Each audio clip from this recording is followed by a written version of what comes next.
Hey guys, how's it going? Today I'm putting together an indoor water garden. That's what we do this time of year in January when we just got fresh snow outside. So we kind of turn our attention to indoor houseplant projects, and I just think that these look so neat. I don't have a ton of experience with indoor water plants, so if you do, I would love to hear your experience and some of the things that you've learned. Like, leave comments down below so we can all learn from you guys. But I have kept a plant alive in a jar full of water for the past 3 years. In fact, it's sitting right here. So I'm going to just share with you guys what I've done to keep that plant alive. I'll show you how I plant them in the container, what I use, and some of the little tips I've picked up along the way. So the first thing you need to do is gather your supplies. Now, you can use any kind of container that's clear glass that will hold water. I had all of these containers already except for this big tall one. I did go pick this one up recently because I really wanted a tall vertical accent where I'm kind of displaying all of these. But you can use mason jars, you can use flower vases, whatever you have. And then you need to go get your plants. So you can find these water plants. Some garden centers will carry them, not typically in the wintertime, but maybe some do. But you can find them at most pet stores because, you know, any pet store that has like aquarium and fish supplies, they have plants typically, and they're really inexpensive. So my biggest one right here was originally $7. They were running a sale and I got it for $4, and the rest of them I got for about $2 a piece, which I thought was amazing. So it's a very inexpensive project. You don't need a lot of things to make this happen, or you don't need a lot of a huge budget either. The other thing you're going to need is something to put your plants in to weigh them down, kind of a planting medium. There's a lot of talk out there on what you should be using. For this project, I just used the aquatic gravel, which is right here. You can find it in bags smaller than this and bags larger than this, and in different sizes as well. A lot of people like to use a half and half mix of the gravel and a sharp sand. And then some people will also use, which I have it right here, some people will use horticultural charcoal, which helps keep the water fresh, but I haven't used that for mine and haven't had any problem, but I wanted to show you that as an option.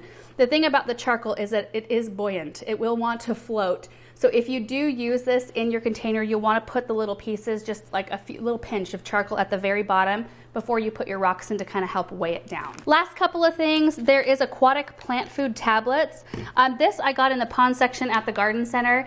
So this is meant for bigger potted plants. So you kind of have to do the math and figure out how much these little tiny plants will need. And basically these come in a tablet that I would crush up and just put a little tiny sliver in about once a month to keep the plants happy. And then this right here, this is a sludge destroyer if you have an algae problem. A lot of times when you initially plant these, you might have an initial algae bloom, which is kind of normal. You can use something like this to help. It's just a natural bacteria. It won't hurt your plants at all. But you know what? My method on keeping them clear is taking the plants out, taking the rocks out every few weeks and washing them all off just with water, no soap. And that just keeps my plants clear, the gravel nice, and my water never smells. So I usually skip this. All right, so before I get into kind of more of the educational side of the water plants, I want to put this one together for you guys and show you what I do. I've just been holding this plant over in this container, just in its little pot. I'm going to go ahead and pour this water out and start from scratch. So let me pour this in the sink real quick. So you'll notice that plants come in several different ways. So you might get them to where they're already potted like this, which is really quite nice because you can just anchor this whole thing down in the container and put rocks around it. Or you might see them in containers like this, which I don't tend to like quite as much because the plants are not in water. They just have this little gel substance around the roots. In fact, let me open this up and show you, because oftentimes you want to take the plants completely out of the medium in here before you plant them in your jar. And I'm never really good at opening these things, so I'm just gonna do it with scissors and try not to cut any of the leaves.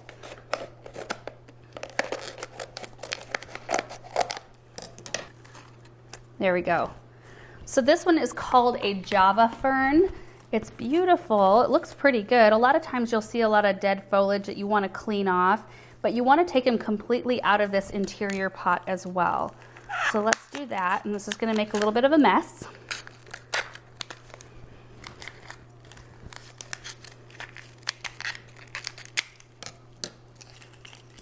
Okay, so look at this, you guys. This is the kind of thing, it's kind of like those soil moist crystals. I imagine that these were something that water was introduced and they sucked it up, and then they kind of feed the roots of the plant while they're in their display case. So now you want to completely rinse off the roots. This looks like a really healthy looking root system here. So I'm going to clean this off and then take this to the sink and rinse all of the extra debris off the root system. Okay, so I'm going to plant this fern first. What you want to do before you do any of the planting is you want to take the gravel out of the bags and you want to rinse them really, really well till the water is running completely clear. If you don't do that and you put the rock straight in your vessel, it will make the water really cloudy and it's just not a good look. You want them to look nice and clear like this. So this is already pre-rinsed gravel and you want to spread a little bit at the bottom of the jar, so go ahead and do that.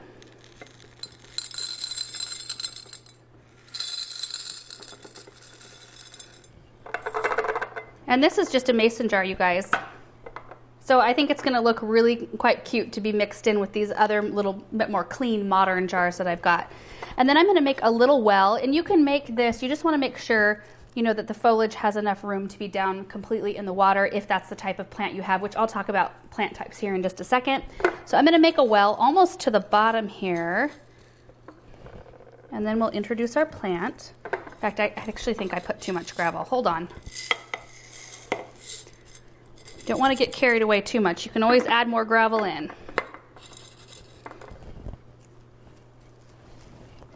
And then the whole idea is just to kind of weight the plant down. This jar might be a little bit too short. So now that I'm looking at it, I've got this fern all the way to the bottom of the jar basically, and look at this, the leaf still sticks up from the top, so I think I need something taller. Hold on. Okay, I've got a new jar, got my little layer of gravel, so now we'll try this again. I'm going to make a little well, just big enough to weight the roots down. I'm going to introduce the plant. And then I'm just going to try to shake the gravel a little bit so that it goes over the top of the roots.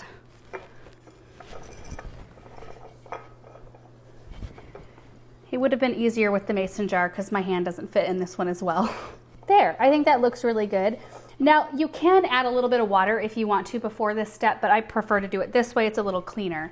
So now we're going to add our water. Now, if you have tap water, you want to fill up your container the night before and let it sit for 24 hours and let the chlorine evaporate from the water. This is RO water, and you also want to make sure that it's not too cold. So what I like to do is fill up my container and then I just submerge it in a sink full of really hot water about this far and just bring that water temperature up a little bit, because I tend to like to be between the 70 and 80 degree mark.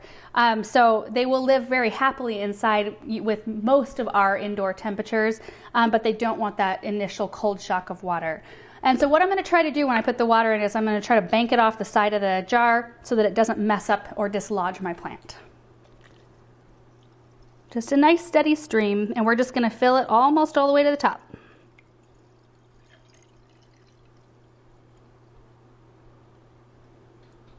Yep, this is way better size. Oh, that looks so neat. So now at this point, if you need to move your plant around a little bit, I happen to have my silverware drawer right here, you can use any kind of tool that you can get down in there, and you can move it around a bit if you need to. At this point, you can also drop like decorative items down in there. So while being careful of the leaves, I'm going to drop that down in there and kind of place it. That also helps weigh the roots down as well. One more on this side. Cool, I think that one's done. And like I said, I do skip the charcoal step. If I were to use the charcoal, I'd be putting it under my initial layer of gravel. All right, so now let's pot this one. I'm gonna go ahead and put a little bit of gravel at the bottom. Like a little bit. And then what I'm gonna do is I'm going to kind of hold the leaves with one hand and then pour gravel in around the container, and basically I want to just come up level with where it's at. Most of these plants, most of them that we're putting in the gravel, you don't want to bury the crown of the plant. That's really important. It's almost better to have a little bit of the root exposed rather than too far underneath the gravel, because that hinders their growth. So you can take these plants out of their little black container if you want to. It's very easy to remove them. They're just planted in rock wool, so they just pop out of the container really easily. But this one isn't really heavily rooted, and I feel like it's just easier sometimes just to use them like this. And then as they grow, I can remove them eventually from the container once they need a little bit more root room. At that point, I'd probably need to bump them up in container size anyway. Here we go.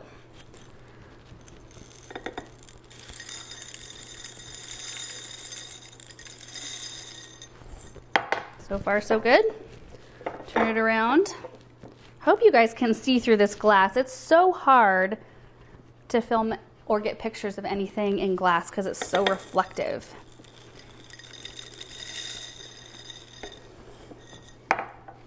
Oh, that looks really neat. A couple of decorative rocks, maybe just one. No, two.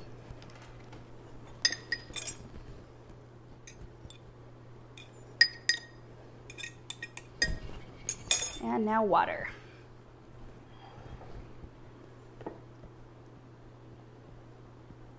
Oops, overshot.